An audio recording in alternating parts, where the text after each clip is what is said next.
Last lecture में हम लोगों ने पार्शियल ऑर्डर रिलेशन के बारे में पढ़ा था।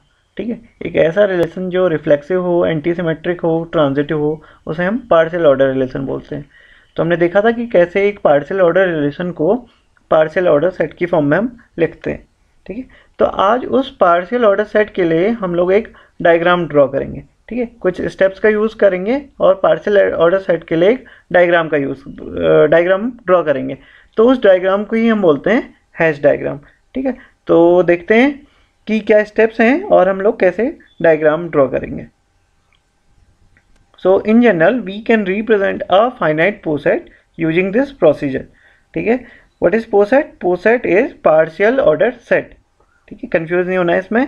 और हमें पता है हमने इसको किस फॉर्म में लिखा था। सबसे पहले हमने सेट लिखा था, ठीक है, जो भी गिवन सेट था, और उस सेट में कौन सा रिलेशन है, ठीक है, वो चीज़ हमने लिखी थी। तो हमने रिलेशन देखी भी थे, लेस और इक्वल का, ग्रेटर और इक्वल का, डिवाइड हो सकता है, सबसेट। ठीक है, रिलेशन कोई भी हो सकता है। तो देखते हैं हम कैसे हैश डायग्राम बनाएंगे। First one is start with the directed graph for this relation. ठीक है, एक रिलेशन को रिप्रेजेंट करने के लिए हमने 4 तरीके पढ़े थे।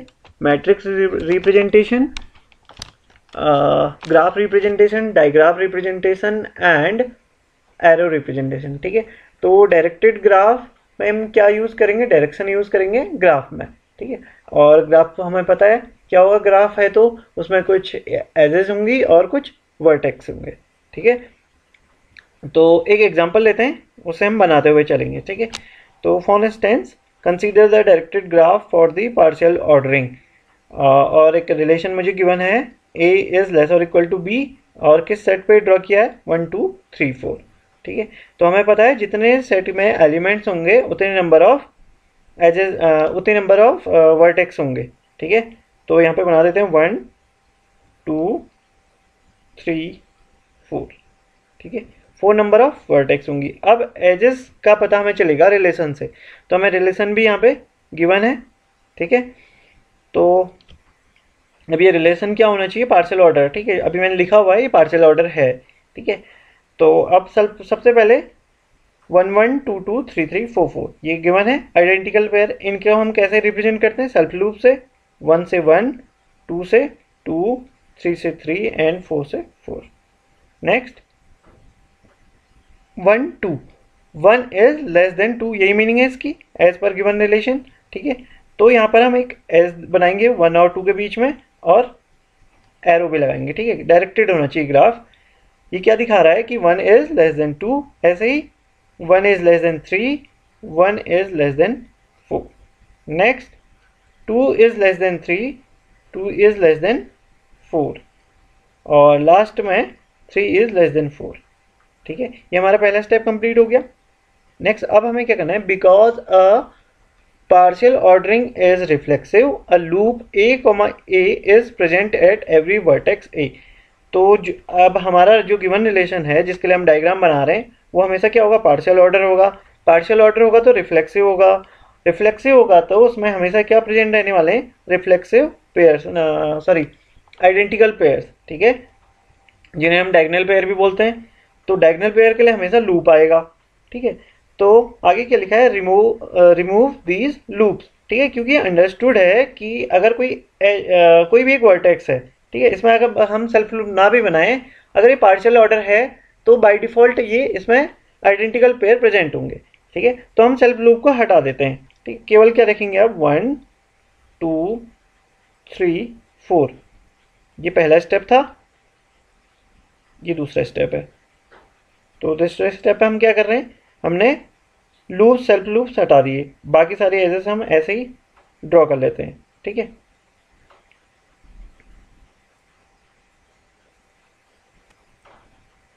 नेक्स्ट अब हमें क्या करना है? Remove all edges that must be in the partial ordering because of the presence of other edges and transitivity. अब देखते हैं ट्रांजिटिविटी के कारण जो एजेस हैं उनको भी हम रिमूव कर देंगे। ठीक है, क्योंकि हम रिलेशन उनसे ड्रॉ कर सकते हैं। जैसे 1 से 2 है, ठीक है, 1 is less than 2 and 2 is less than 3, तो 1 इज लेस देन 3।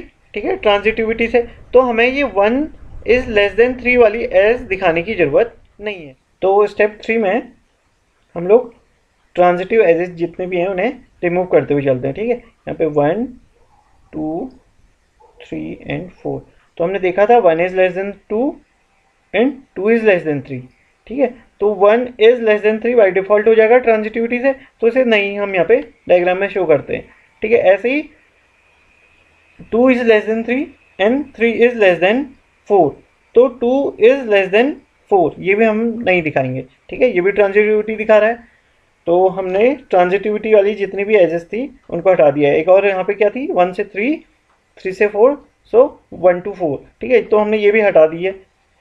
तो तीसरे स्टेप में अब हमारे पास केवल इतनी एजेस बची। Next, finally arrange each edge so that its initial vertex is below its terminal vertex, ठीक है। 1 और 2 की इस एज के लिए जो इसका इनिशियल वर्टेक्स है 1 और इसका जो जहाँ पे टर्मिनेट हो रहा है, ठीक है, टर्मिनल वर्टेक्स है 2, तो टर्मिनल वर्टेक्स के नीचे क्या आना चाहिए, इनिशियल वर्टेक्स, ठीक है। हमें बस अरेंज करना है 1 2 3 4, ये कुछ इस फॉर्म में आएगा, ठीक है। तो ये हमारा स्टेप नंबर 4 हो गया। अब लास्ट में remove all the arrows on the directed edge because all edges point upward towards their terminal vertex, ठीक है। तो अब हमें एजेस यहाँ पे हटा देनी है। अब हमने रिलेशनशिप को यहाँ पे बॉटम टू टॉप दिखा दिया है, ठीक है। तो अब हमें ये जो इसमें डायरेक्शन लगी हुई है ये दिखाने की ज़रूरत नहीं है, ठीक है। तो हम सीधे इसको सिंपल 1 से 2, 2 से 3, 3 से 4 means 1 is less than 2, sorry yes 1 is less than 2, 2 is less than 3 and 3 is less than 4। और बाकी हम अगर मुझे कोई ट्रांजिटिविटी यहाँ से दिखानी है तो मैं कर सकता हूँ directly, 1 is less than 2, 2 is less than 3, so 1 is less than 3। तो ये फाइनल मेरा क्या बन गया, हैज डायग्राम, ठीक है। तो हमें बस इसमें किस चीज़ का ध्यान रखना है कि रिलेशनशिप को हमेशा बॉटम टू टॉप शो करना है, ठीक है। तो when all the steps have been taken the resulting diagram contains sufficient information to find the partial ordering, ठीक है। तो ये जो लास्ट डायग्राम है इससे हम एक तो सेल्फ लूप होगा इसमें, ये हम मतलब हम रिफ्लेक्सिव पेयर्स जिन्हें हम डायगोनल पेयर्स बोलते हैं वो अंडरस्टूड है हमारे लिए। इसमें 1 1 होगा, 2 2 होगा, 3 3 होगा, 4 4 होगा इस रिलेशन में, ठीक है। ऐसे ही transitive. Next, the resulting diagram is called Hasse diagram. जैसे मैंने बताया इस डायग्राम को क्या बोलते हैं, Hasse diagram, named after the 20th century German mathematician Helmut Hasse who made extensive use of them, ठीक है। तो जर्मन मैथमेटिशियन हेलमुट हैश के नाम से ही इस डायग्राम को हैश डायग्राम के नाम से जानते हैं, ठीक है। एक दो एग्जांपल और इसमें हम लोग सॉल्व करते हैं। Draw the hash diagram for the partial ordering a, b such that a is a subset of b, ठीक है। तो ये जो ऑर्डर्ड पेयर है इसमें क्या रिलेशन है, a सबसेट है b का on the power set s, power set of s where s is equal to a, b, ठीक है। एक सेट गिवन है a, b, उसके पावर सेट पे ही एक रिलेशन ड्रॉ है और रिलेशन क्या है, a is a subset of b, ठीक है। तो सबसे पहले हम लोग पावर सेट यहाँ पे कैलकुलेट कर लेते हैं। पावर सेट क्या हो जाएगा, a, b के लिए null set, set a, set b and set a, b, ठीक है। अब यहाँ पे रिलेशन हमने एक ड्रॉ किया हुआ है, तो ये रिलेशन क्या है, पार्शियल ऑर्डर रिलेशन है। तो अब इसके लिए हमें एक हैश डायग्राम बनाना है। फर्स्ट स्टेप में डायरेक्टेड ग्राफ बनाना होगा, ठीक है। तो ग्राफ में कुछ वर्टिसेस होंगे, कुछ एजेस होंगी, तो number of vertices equal to number of element in given set. तो कितने हो जाएंगे, 1 2 3 4, ठीक है।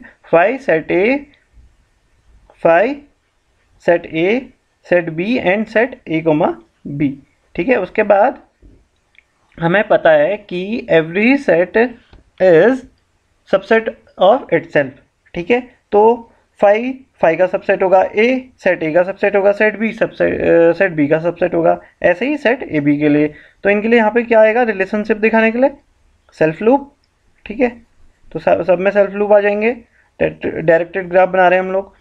उसके बाद नेक्स्ट हमें पता है null set is subset of every set, तो ये सबसे रिलेट करेगा 5 से a से, b से और ab से।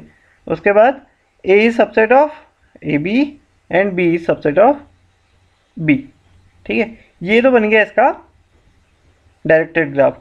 नेक्स्ट हम क्या करते हैं, सेकेंड स्टेप में हम लोग सेल्फ लूप्स को हटाते हैं। थर्ड स्टेप में जो ट्रांजिटिव एजेस होती हैं उन्हें हटा देते हैं, ठीक है, उनको दिखाने की जरूरत नहीं होती, हमने देखा था अभी फर्स्ट एग्जाम्पल में।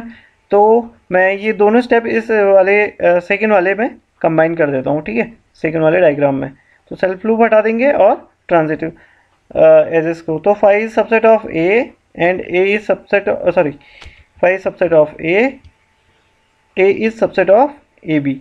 तो phi is subset of A B, ये ट्रांजिटिव एज दिखाने की जरूरत नहीं है, ठीक है। ऐसे ही phi is subset of B and B is subset of A B. So phi is subset of A B again, तो इसको भी हम फिर से नहीं दिखाएंगे। नेक्स्ट तीसरे स्टेप में हम लोग सॉरी चौथा होगा यहाँ पे ना, तो चौथे में हम लोग क्या करते हैं, finally arrange each edge so that its initial vertex is below its terminal vertex, ठीक है। तो ये हमने कुछ ऐसा बन जाएगा, phi is subset of A, phi is subset of B, A is subset of A B and B is subset of A B, ठीक है। नेक्स्ट क्या होगा, लास्ट में हमें जो डायरेक्शन है ये हटा देनी होती है, ठीक है। तो हमारे रिलेशनशिप बॉटम टू टॉप, तो हम ये क्या कहेंगे कि फाई इज सबसेट ऑफ ए, ठीक है, इसीलिए इसकी पोजीशन क्या है, इससे ऊपर है, सॉरी इसमें एरो नहीं आएगा अभी। Phi is subset of B, A is subset of A B and B subset of A B. तो ए बी सबसे ऊपर क्यों है, ये क्योंकि ये ए का भी सबसेट है, बी का भी और फाई का भी। तो हमें रिलेशनशिप जो भी है वो बॉटम टू टॉप करनी है, ठीक है, इस चीज़ का हमें ध्यान रखना है। तो इसका क्या हो गया, हैश डायग्राम।